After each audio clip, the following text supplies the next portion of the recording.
Thank you for listening to this podcast from TRE, Talk Radio Europe, your voice in Spain and around the world. For more information, please visit tre.radio.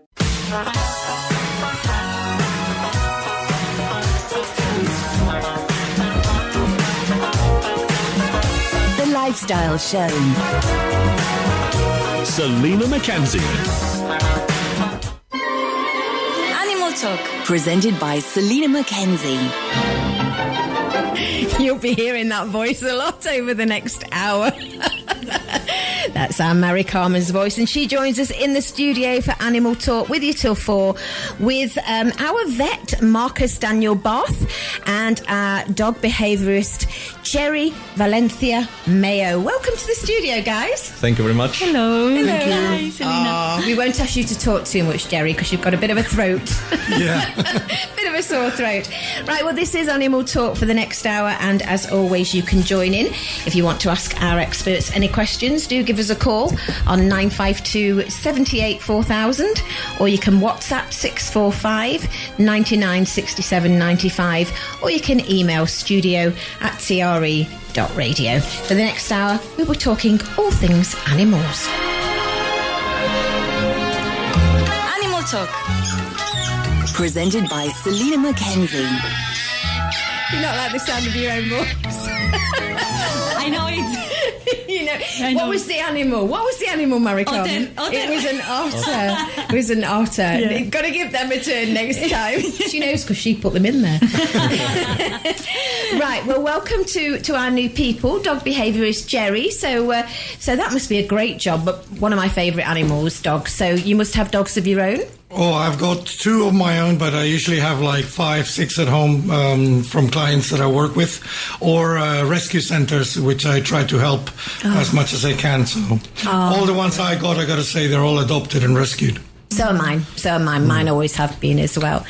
And Marcus, so you took over Pointer Clinic in Nueva Andalusia? Yes, I did. I'm working there since July last year. I was running my own practice until then, and then I moved to Pointers and working with that lovely team. Yes, they are a lovely team there, they are. And everyone knows Mary Carmen, who is our residential cat expert. How are you doing? Hello, Selina. Now, I want to start by talking about last night, because I think we all know in most of the TRE broadcasting areas that the storm was massive. Mm-hmm. And my dogs are never bothered. That's the strange thing. My dogs are never, ever bothered. But there was a massive crash, a massive crash. It sounded like someone had hit the house, and my poor dog, even I was frightened. My poor dogs went mad. So I wanted to talk to you, Jerry. There's Halloween and bonfire night, which I know bonfire night isn't necessarily celebrated so much over here, but Christmas, people have fireworks. Frightening for the dogs. Yes, it is. Well, we have Christmas, we have the Feria, we have St. John's fire in June. I think the problem is noise. It's not just fireworks. It's thunder, all kind of very loud noises. But I think it's important that people should know that you have things that you can do to make life easier for your dog. Like, your dogs are used to it. And that's the key. I, for example, recommend now, 2 months away from Christmas, to start adapting your pet, your dog, to the sound. So what I usually do is I do with a high quality speaker. I look in YouTube, I find storms, war sounds, loud noises from machinery, fireworks, all these kind of noises that will scare them when they're just a one-off or suddenly. So I start with low volume, and I start increasing the volume regularly until they get adapted to these noises. What an excellent idea. So I really do recommend that, because many people complain about the fireworks. I don't like them either, but it's a big, difficult fight. So that's, if you want to fight the fireworks, fight them, but don't leave your dog suffering because you're just complaining. There is things you can do, and it can make your life easier. Having said that, if your dog is scared of sounds but is not particularly sensible and scared, you can do it yourself. But if your dog is extremely scared and very sensible, because they're very sensitive breeds, then you better find a behaviorist, someone professional who will help you and guide you to not overdo it or not do too much and then make a bigger problem.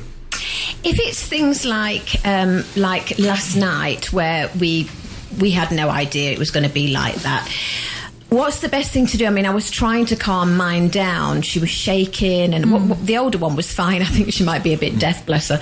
But the younger one was shaking and really upset. Is it best to wrap her up in a blanket and just keep her with me? Well, not really. No. Okay. The best would be prevention.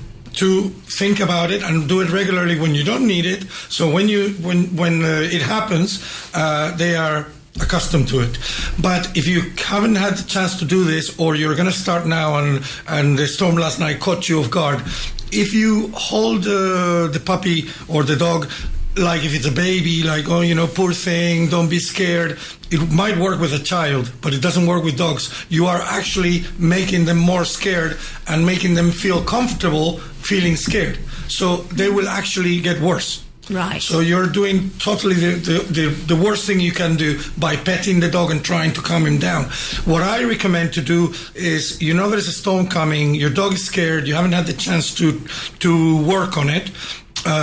Put your TV loud, put radio, music, so it's a constant sound, if possible. Obviously, you're not going to do this at 4 o'clock in the morning, but, the best option once you're in the trouble is to try to ease the sudden explosion of sound so they're not so scared. So you could do that. You could, it did happen around 4. I did that last night. Put the TV I've got a little doggy that is terrified. We're working with to trust humans again.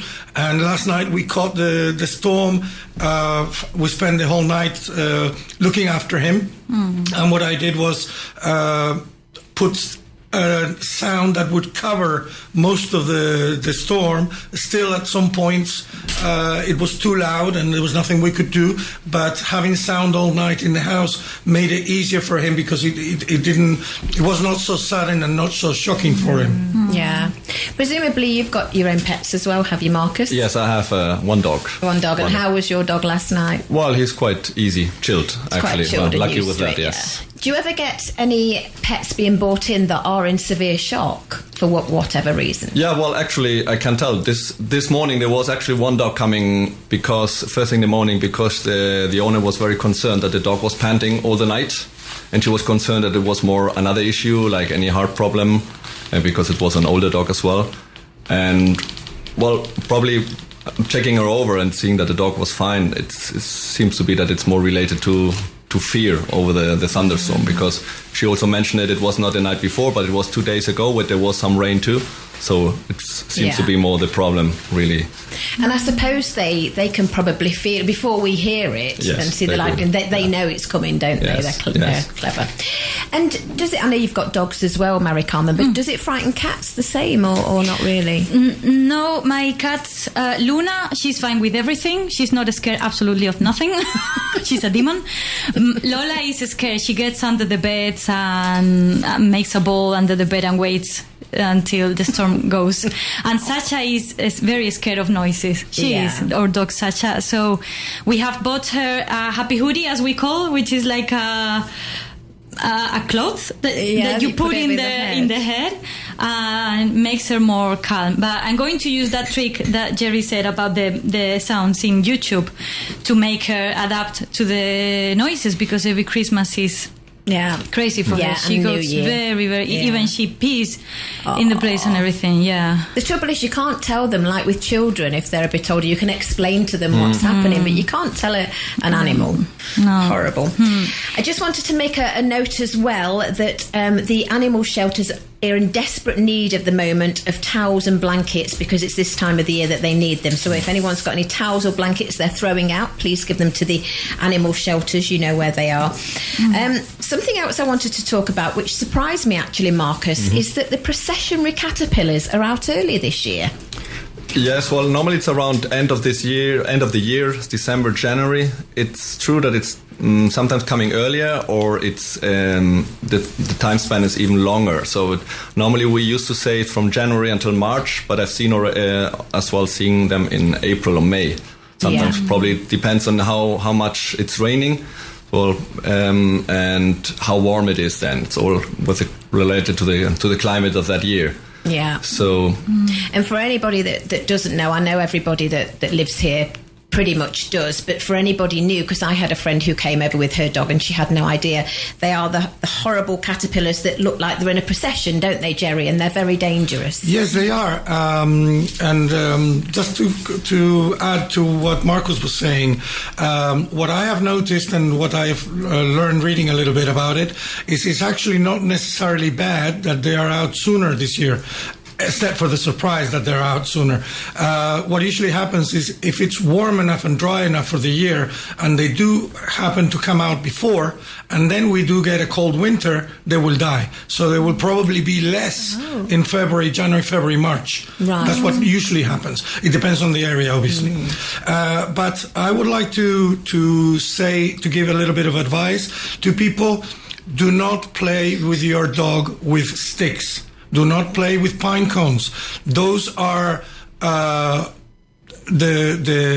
most of the times that a dog ends up in the emergency room is because they pick up a stick where the caterpillars have been at. They don't even need to be there. They leave the hairs. So I never allow any of my dogs to play with wood, with sticks or pine cones. I have special toys, rope, plastic. They have to know that they cannot pick up anything from the floor. And that will save more than half of the problems we have. Obviously, if they take the caterpillar, it's a big problem. But very many times, they don't even see the caterpillars. It's the hairs they left behind. So if the hairs got poison on them? The hairs are the toxic part of the caterpillars, is the hairs. And they have hairs that, as they walk by on a line, they are leaving little tiny, very small hairs that you can barely see. But then the dog picks up the stick or the pine cone or whatever, and I had a Rottweiler mix, huge dog. He was waiting for me at home one day, and I arrived. He went down. I had not had the chance to, because he was a rescue dog, also problematic, and. He was happy to see me. He went down to pick up a stick and immediately started foaming in the mouth, and he lost his tongue, the whole tongue. And it took me 5 minutes to get to the vet. And what do you do at the vets, Marcus, when this happens? Well, first of all, it's very important to tell everybody that when even they just suspect that they have been in contact with caterpillars, is straight away to go to a vet. Not try to, if you have any doubts, just go for it. Then, because the quicker you go, the better are the chances. But as Jerry is saying, it really depends as well on the amount, on how much they have. Some dogs just take the caterpillar in the mouth. It's mainly more younger dogs, like puppies. They just play with it. Many times you don't realize it, you don't see it, because they are running around without a leash, or they hide somewhere and play somewhere in the woods. And, well, actually what we do is we have to give some kind of an anti-inflammatory. We normally use cortisone. Mainly it's what we have to use. Some antihistaminic. We have to then try to clean as much as possible the area where has been in contact, like the mouth. That's something that can be done as an owner, but with lots of care. It's never. Some people try to just rub the tongue with something, which should never be done, because the poison can get then deeper into the tongue. So many times we combine it. They need straight away some antibiotics, because, as Jerry mentioned before, it goes so quickly. And it's not only the first allergic reaction, it's all the secondary infections that turn up later on, even after days. So it has to be really very long monitoring during sometimes really weeks, and hoping that they don't lose too much of the tongue. And they can actually die if it's not sorted Yes, fast exactly. enough. Yes. Well, if you don't treat it, it can be a death sentence. Yes. I didn't know that caterpillar poison was so poison for dogs. Terrible. This is something I knew it was dangerous, but not that much. It's the allergic reaction that is. Oh wow! And am I right? Cats as well, and people. It's just people as well. I mean, anybody. I've gotten home walking under pines, and I've had my whole back in a rush. If you touch your eyes, you have a big problem. It's just it can be windy, and the pine trees have the nest, and then just the powder of the hairs can go and in contact with your.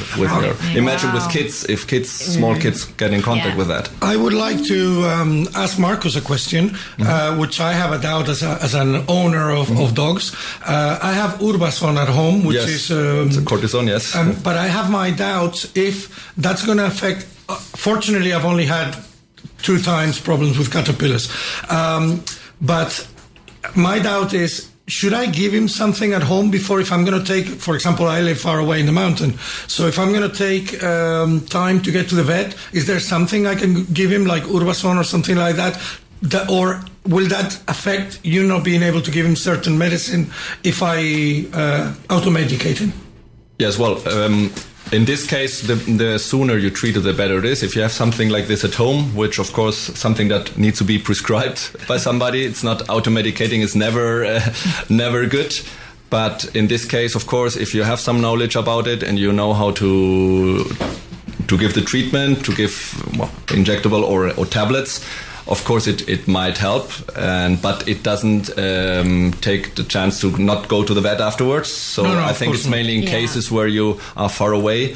It helps a lot to give a treatment, but it needs to be continued with stronger treatment than by a vet. So, sorry, I just like to. So the proper way to do it would be to talk to your vet and ask how much Urbazon, or for example, would be according to the weight of my dog. So if an emergency happens, what can I do as prevention? And then if I get the prescription and I have the medicine at home, I'm supervised by my vet. I am ready for an emergency, right? For emergency, you're ready. I mean, if you get it prescribed by your vet previously, so thinking that you're living in an area with a lot of pine trees and you're far away from a veterinary clinic, you will know the dosage already because it will be told you. It depends on the weights of the dog, of course. And so it's actually a good chance that the dog recovers from that. We've just had a WhatsApp in actually from somebody called Trevor who said for anybody with dogs living in infested areas or indeed amongst any venomous creatures, I asked my vet to supply me with a cortisone injection, which is what you were just saying, which cost about €20. It's a dry powder and comes with a vial of water and a syringe so it can be kept. It's very handy if there's a nasty incident whilst in the campo. So that's exactly what we mean. Yes. Yeah, okay. Well, we have to take our first advert break, but we will be back on the other side. Thank you for listening to Talk Radio Europe.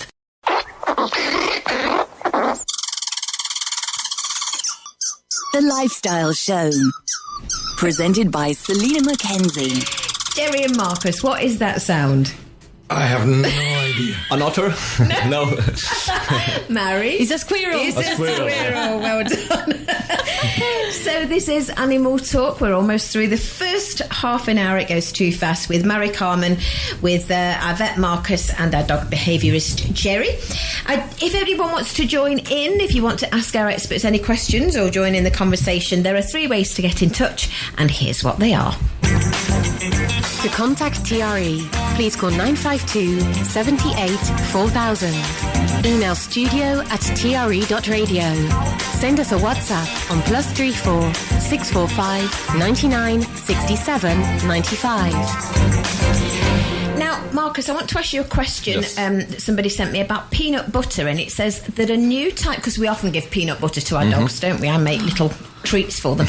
A new type of peanut butter and other nut butters is being sold with less sugar, but now includes xylitol as a sweetener, which can be really dangerous for dogs. Yes, it is. It's actually one of the, considered toxins for dogs. Xylitol is something we know it's used for us as well. We use that in chewing gums. It's also used in human toothpaste because it helps to reduce the production of caries But of course, that's not the use in dogs. And xylitol actually has some harming effect in dogs. It's of course always dosage dependent, but the dosage don't have to be too high to cause any toxicity. The xylitol has what it does. It causes a release of insulin from the pancreas to the body, as sugar does when you consume sugar. And this can cause, really, if it's a big amount, a drop of the sugar, of the natural sugar of the body, and it can cause what we call a hypoglycemia. Right. And that's always life-threatening, very dangerous. So always when there is a suspect of consumption of it, it's also an emergency. I wouldn't take the risk, because the quicker we get rid of that, in this case toxin from the body, the better are the chances, because hypoglycemia is always a very serious problem, which worst case scenario can cause the death of the animal. Wow. So anybody buying peanut butter for their dogs need to just check on the label that it hasn't got the sweetener in, it's made with a I would recommend proper sugar. Wow, that's well worth sharing. I'm realizing that I know nothing about dogs because we have never given peanut butter to the dogs. Well, yeah, I've given peanut butter, but that was a new one to me. That was shared on our Animal Talk page. If any of our listeners wants to join our Animal Talk page, it is simply Animal Talk. Is it with? No, Animal Talk by Selina. We were hacked. Animal Talk by Selina on Facebook, and you can see all this sort of information on there. But yeah, it's well worth knowing.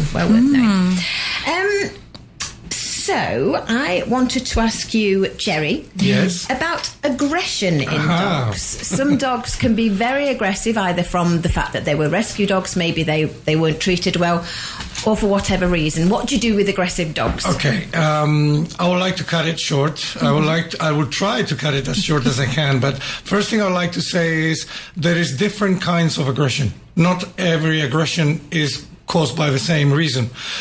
You have very small dogs who use aggression as a self-defense mechanism to keep other dogs or things that intimidate them away. And that's because as they were puppies, they started barking, they noticed the effect they had, and then it gets worse and it turns out into aggression. And then they're very comfortable being aggressive towards other animals or people because they like to be left alone, for example. Then there is aggression for a dominant dog who's been allowed to be thinking that he could be the owner of the house or the boss. And then there is also aggression because dogs who have been mistreated, and then they use aggression. I would like to do a little stop on this. You can avoid most aggressions. There is some types of aggressions that are because of pain, and you cannot control because the dog has something that hurts him, and then you go to touch him, and then suddenly he tries to snap at you. This is rare, but it happens. But if you educate your dog firm, with limits, and with no aggression when you teach him and you correct him, and by aggression I don't mean just beating him up. I mean also shouting, screaming, making a lot of noise, and your anger should be left outside. If you teach a dog or try to correct a dog with aggression, he might not turn aggressive to you, but he's thinking, if he's teaching me like this, when I see someone weaker, children, women, small women, or even also men that are they can smell when you have fears or you're insecure, or other animals, they will turn aggressive most of the times. So we could be talking for hours about aggressions. If you have a problem with aggression with your dog, talk to a professional. Diagnose why he's aggressive as soon as you can. The more you leave it, something that can be fixed very quickly by changing some behaviors. If you leave it for a year and a half, 2 years, it becomes a habit, and then the dog is older, and the habit is stronger, and it's much more difficult to correct. And in some extreme cases, the dog has to go out of the house, at least for temporarily, to reintroduce him with new limits and new behavior. or in some cases he cannot go back to the house. So you can't teach an old dog new tricks. But you can. Ah, well, there you That's go. a wrong saying. Okay. The older a dog gets, the more, it's a little bit like us in this way. They get a little bit more lazy or more not open to learning. That's true. But you can teach them if you insist and you find the right way to teach them. They get motivated, they will learn new tricks, and they will stop bad old habits. Of course, I refuse to work with very old dogs with medical conditions because it is stressful. I always work with positive methods. I try not to be too strong. I rather take my time and do it slowly, and big changes are not good. But when a dog is very sensitive because of his age or his illness, then I rather leave him, whatever he's got left and not work with him. You can't, again, we can't speak to the animal in the same language, and they can't speak to us, and it must be awful if you're not feeling well or you keep touching a dog or a cat even on somewhere that hurts him. That's how he's going to react, isn't it? I don't fully agree with that because. Do you want to sit this side? No. You're doing great. You're putting a voice what people think, and it's actually, for me, it's very rewarding to be able to be here and correct certain things that is like urban legends. Yeah. Dogs are constantly watching you. They've spent the last 10, 11,000 years learning from humans. They have nothing to do all day except play, eat, and watch you. They know when you're sad, when you're angry, when you're... whatever you feel, they can feel. And that's because your body language, you raise a brow, they know what it means. They are observing and studying you. So they do actually... You can actually talk to dogs. They will, of course, not learn, do not understand every word you say, but if you make it simple, they know the meaning by your body language and by repeating. They follow patterns. Sorry. You see, this is something I don't understand because for many years, I'm talking many years, if I've had a puppy, the puppy training I would do to train them not to go to the toilet in the house. I can't think of the terminology at the moment, but house train them. Yeah. I always thought it was to shout at them. I feel bad now, but to shout at them, to let them know from my voice that that's wrong, like you would a child. And I know now that you're not supposed to, but how do you puppy train then? How do you let them know? There is an in-between. You have to correct them. You have to be firm. You have to show them. Again, we go back to the body language. If you point out to a dog to whatever the mess they've done at home, a pee-pee or whatever, and you point it out, they know. Many times you point at it and they start, whoa. And if you have 4 dogs, you know which one has done it because the others are like, so you can communicate with dogs. And when you train puppies, you have to be firm. You do have to correct them, but do not use very high loudness. You cannot shout to them because then what you might have the wrong effect, the opposite effect. They might get too scared and start peeing every time you speak loud or every time someone comes close to them, or that's not the right way to teach a puppy. Of course, sometimes you get a little bit angry, but for certain things, I'll give you an example. I had a dog at home who I went to work, I left for which I was training, and I came home and she left only the wood frame of a sofa. No. It was a very expensive sofa. Oh. I opened the door and I felt, I would kill her. But you know what I did? I closed the door, left, went for a drive, cooled down, came back, and then told her off. Then she learns. She never did it again. Yeah, I think it's not so much about being angry, because I'm aware that, that little animals, puppies, can't help it. I just thought it was the right thing to do to let them know that it's wrong, like you would shout at a child. No, but of course you have to say like a firmly, no, you don't do this. Yeah. But, firm, but not too loud. Yeah. Especially because puppies are babies. Exactly. You might scream at a child, but not at a baby. That's true. And puppies, you have to remember that dogs grow so fast. I mean, Marcus will correct me because I don't know the exact amounts, but the average is about 7 years per year. Yes, that's what I thought it was, per human year. Average. It's not exact. Average, it's not exact. It depends also on the size and the breed of the dog. Exactly. We have to consider normally dogs turning 6 months of age where they get, are teenagers already, as well, hormonal-wise, male, get fertile, so it's not really then true that it would be the first year when they turn 1, they are 7. So 6 months, and some dogs would be then around, what would we say, 12, 13? Depends, but it also depends on the size of the dog. It's the same. You can never say a small dog like that could turn 15, and a big dog that is like let's say a Great Dane that is 7, maybe is in the same body condition as a Yorkshire Terrier with 15. Yeah. It all depends on the genetics and on their metabolism. I've got a very naughty teenager at home. Just coming up for 3. Right, we've got some WhatsApps and emails. The first one, please can you ask the vet? My dog seems to be in pain when urinating. Why and what should I do? From Eddie in Calahonda. Okay, that's a very good question. Well, actually, it can have different reasons. First of all, I would not wait, and I would go to their own vet and find out, first of all, what's going on. It can have different reasons. First of all, we would always think maybe it's a urinary tract infection, but I always call it a urinary tract inflammation, which it's not always being caused by infections, or infections cannot be the primary cause. It can be something behind. So I would make an appointment at the vet.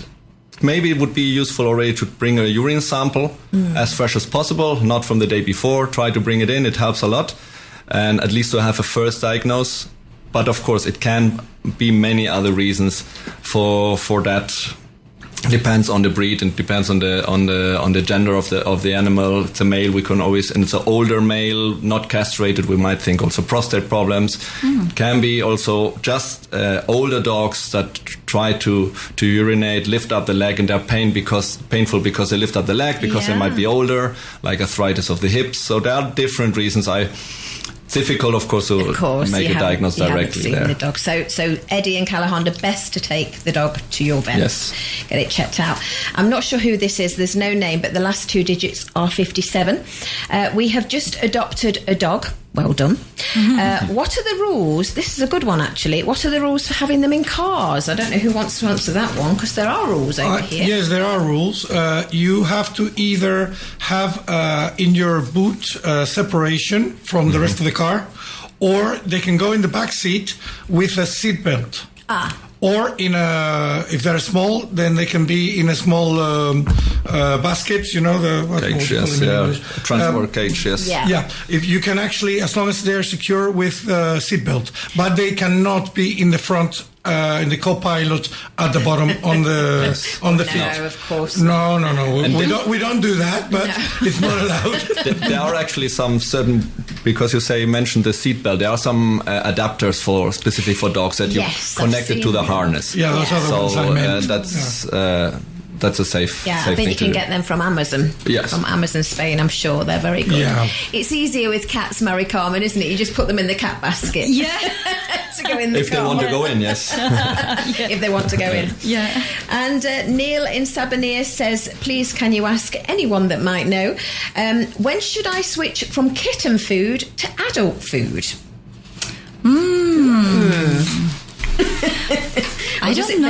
Does it vary? I don't know. A rule? Is there a rule of thumb?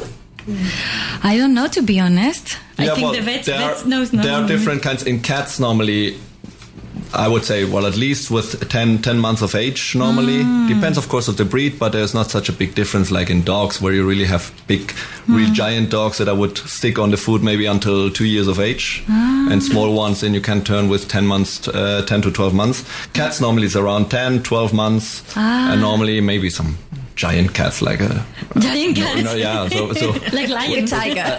which you can have like the Norwegian or some kind of them, maybe a little bit longer. But normally in general we say 10, 12 months is a good age to swap then. I have a very good story related to that because, my cat Lola, I took it rescued from my mother's pueblo in Malaga.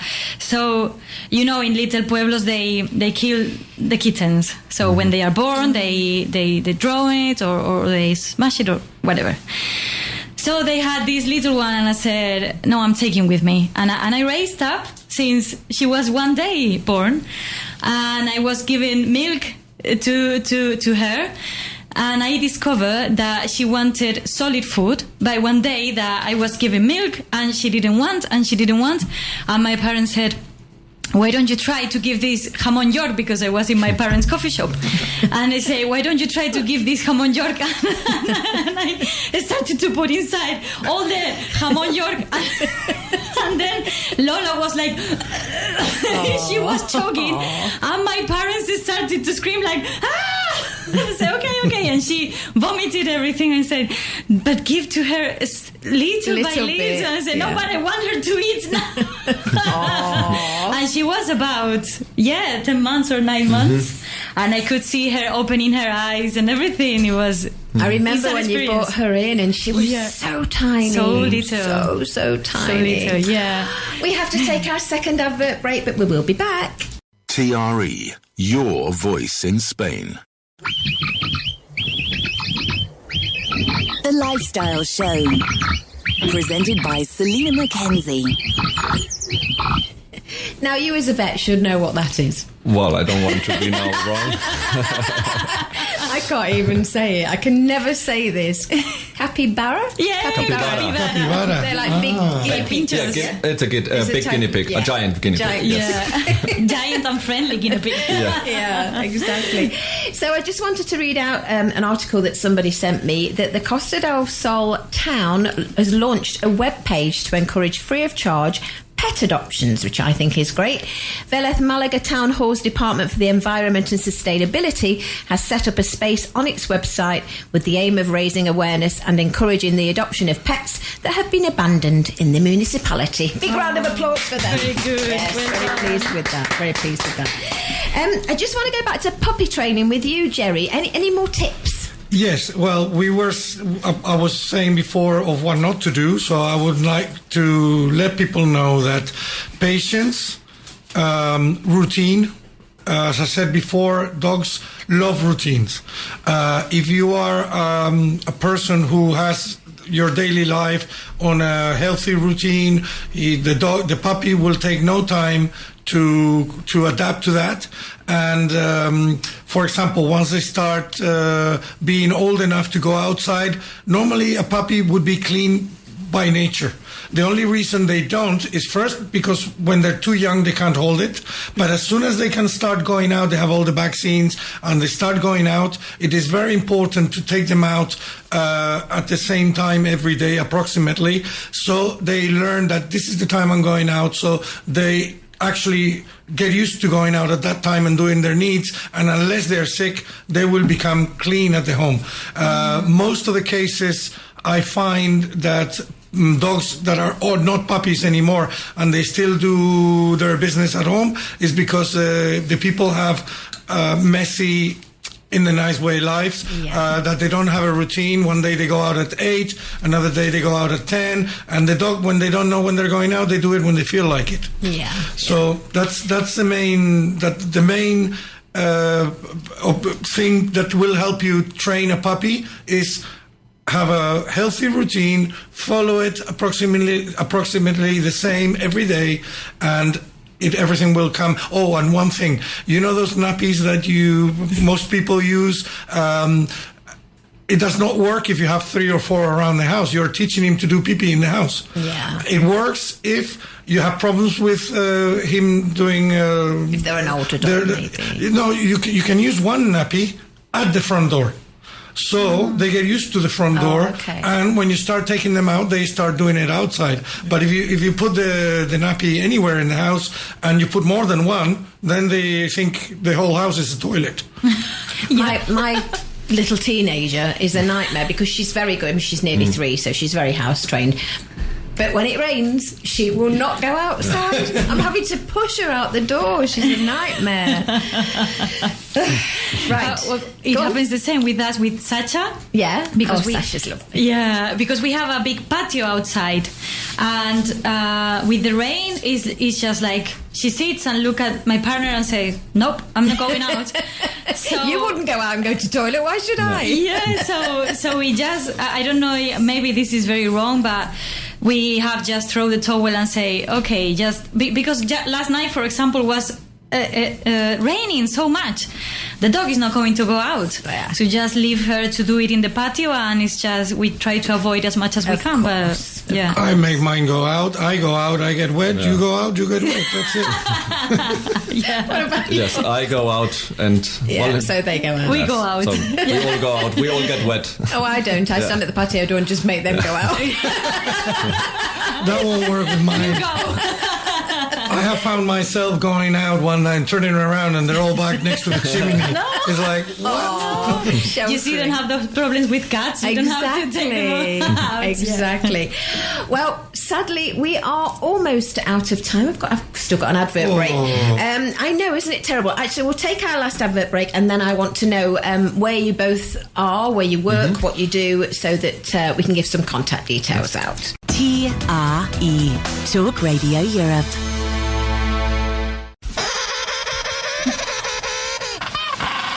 The Lifestyle Show.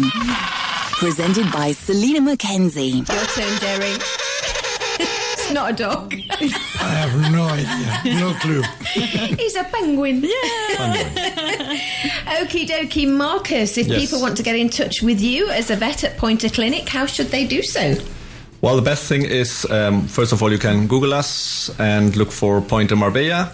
And there you find all our contact dates. The best way would be calling us. It's, we have also the option to by WhatsApp, but always the best way is actually calling and make an appointment. And always welcome any question you have. Great Just call stuff. us. And your company, Jerry?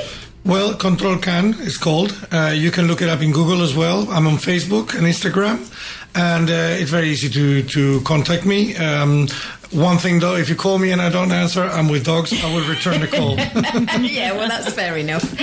And our very own Mary, thank you so much for joining us. Thank you, as Selina. always, we know what you do. Selina. Okay, that was Animal Talk. Hopefully we'll be back in November for another episode. For the moment, guys, give yourselves a round of applause. You've been listening to a TRE production. If you've enjoyed this programme, there'll be another episode waiting for you next week, right here on this platform, where you can also access our extensive back catalogue of shows and interviews. For more information on our live programming, social media channels and apps, and how to contact Talk Radio Europe, please visit tre.radio.